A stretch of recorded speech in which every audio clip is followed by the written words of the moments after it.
Bismillahirrahmanirrahim. Assalamualaikum warahmatullahi wabarakatuh. Nama saya Muhammad Jamifan Mairi.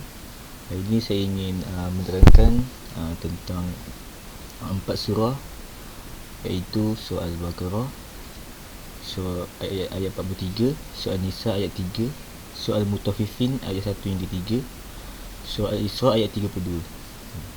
Okey. Kita akan mulakan dengan surah yang pertama, iaitu surah Al-Baqarah. A'udzu billahi minasyaitonir rajim. Bismillahirrahmanirrahim. Wa aqimus salata wa atuz zakata warka'u ma'ar raki'in. Okey, maksudnya ialah dan dirikanlah solat, tunaikanlah zakat dan rukuklah berserta orang yang rukuk. Okey, tafsiran bagi surah Al-Baqarah ayat 43 iaitu firman Allah SWT ke atas ayat wa atuz zakat, iaitu Allah firman, iaitu memerintahkan kepada ahli kitab untuk mengeluarkan zakat, iaitu dengan menyerahkannya kepada Rasulullah. Mubarak bin Fudalah menyatakan dari Al-Hasan Al-Basri katanya, pembayaran zakat itu merupakan kewajipan, yang mana amal ibadah tidak akan manfaat kecuali dengan menunaikan dan mengerjakan solat. Okay. Tafsiran bagi ayat warka'um ar-raki'in, iaitu firman Allah SWT, Allah menyuruh mereka untuk rukuk bersama orang-orang yang rukuk dari umat Muhammad SAW, dan ikutlah bersama mereka dan bahagian daripada mereka.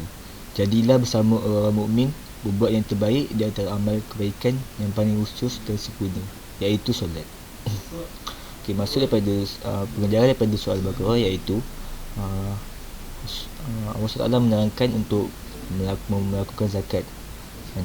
Sebab kita kena bayar zakat ni, kita kena lakukan tanggungjawab kita yang ada pada ketetapan Islam. Okay. Bagi waka'um al-waki'in, iaitu kita hendaklah melakukan solat kan? Solat ni bukan tiang agama. Kita kena solat untuk membuat diri kita ni dekat dengan Allah SWT. Okey. Seterusnya keterangan bagi surah An-Nisa ayat 3. A'udzu billahi minasyaitonir rajim. Bismillahirrahmanirrahim.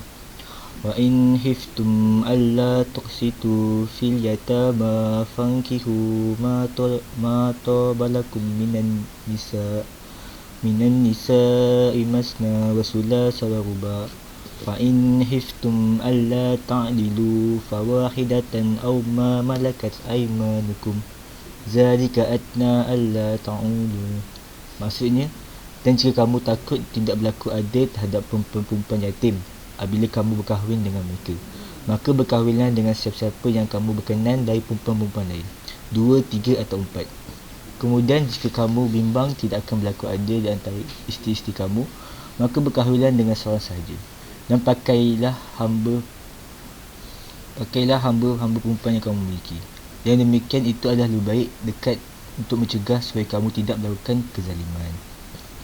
Tafsiran bagi surah An-Nisa ayat 3 ini iaitu Allah menjelaskan, seandainya kamu tidak dapat berlaku adil atau tidak dapat menahan diri daripada makan harta yatim apabila kamu menikahinya, maka janganlah kamu menikahnya dengan tujuan menghabiskan hartanya, melainkan nikahlah dia dengan orang lain. Dan kamu pilihlah perempuan lain yang kamu senangi, 1, 2, 3 atau 4, dengan syarat kamu memperlakukan isteri-isteri kamu dengan adil dalam pembahagian waktu bermalam, yakni bergiliran, nafkah, perumahan serta hal-hal bentuk material dan lain-lainnya. Islam membolehkan poligami dengan syarat-syarat tertentu. Tetapi pada dasarnya, satu isteri lebih baik. Sebelum turun ayat ini, poligami sudah diamalkan dan pernah pula dilakukan oleh para Nabi sebelum Nabi Muhammad SAW. Ayat ini turun dan membataskan poligami sehingga 4 orang sahaja. Okay. Keterangannya, Nabi SAW menggalakkan poligami kerana ingin menguji adakah suami itu boleh berlaku adil terhadap isteri-isterinya. Jika suami tidak boleh berlaku adil terhadap isterinya, maka berkahwinlah dengan satu orang isteri saja. Okay. Seterusnya ayat surah Al-Mutaffifin ayat 1 hingga 3. Wailul lil mutaffifin allazina idza qatalu 'alan nasi yastawfun wa idza kaluhum aw wazanuhum yukhsirun. Maksud bagi ayat surah Al-Mutaffifin iaitu kecederaan besar bagi orang-orang yang curang dalam timbangan dan sukatan, iaitu mereka yang apabila menerima sukatan dari orang lain, mereka mengambilnya dengan cukup, dan sebaliknya apabila mereka menyukat atau menimbang untuk orang lain, mereka kurang. Okay. Tafsiran bagi surah An-Nisa. Azab dan kehinaan yang besar pada hari kiamat disediakan bagi orang-orang yang curang dalam menakar dan menimbang. Allah SWT telah memberikan ancaman yang keras kepada orang-orang yang curang dalam menakar dan menimbang yang terjadi di tempat-tempat jual beli di Mekah dan Madinah pada waktu itu. Diriwayatkan bahawa di Madinah ada seorang lelaki bernama Abu Juhaina. Dia mempunyai dua jenis takaran sukatan, yang besar dan yang kecil. Bila ia membeli gandum atau kurma dari petani, ia menggunakan takaran yang besar. Akan tetapi jika ia menjual kepada orang lain, ia menggunakan takaran yang kecil. Perbuatan seperti itu menunjukkan adanya sifat tamak dan ingin mencari keuntungan bagi dirinya sendiri walaupun dengan jalan merugikan orang lain.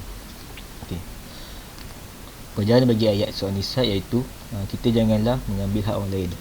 Kita mestilah berlaku amanah dan jujur semasa berjual beli.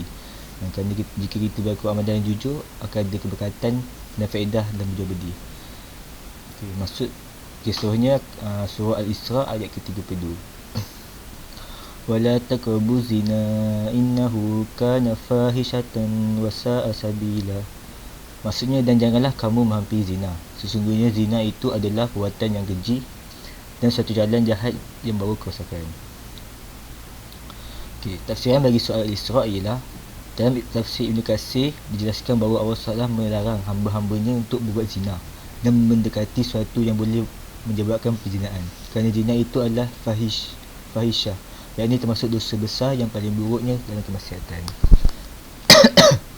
Kemenangan ahli tafsir berkaitan dengan mendekati zina ini adalah hukumnya haram. Melakukan hal-hal yang dapat membawa ke perzinaan saja sudah diharamkan, apatah lagi sampai melakukan zina. Tentunya dosanya jauh lebih besar lagi. Penyaran daripada ayat ini, kita janganlah mendekati zina kan? Kerana jika kita melakukan zina, kita telah melakukan salah satu dosa yang besar. Dan cara untuk menghilangkan dosa adalah dengan taubat nasuha. Kita doalah kepada Allah agar dapat menjauhkan diri kita daripada segala-segala perkara yang buruk dan maksiat. Sekian daripada saya, Muhammad Irfan Mairi, tentang menerangkan 4 surah, iaitu surah Al-Baqarah ayat 43, surah An-Nisa ayat 3, surah Al-Mutaffifin ayat 1-3 dan surah Al-Isra ayat 32. Sekian, terima kasih.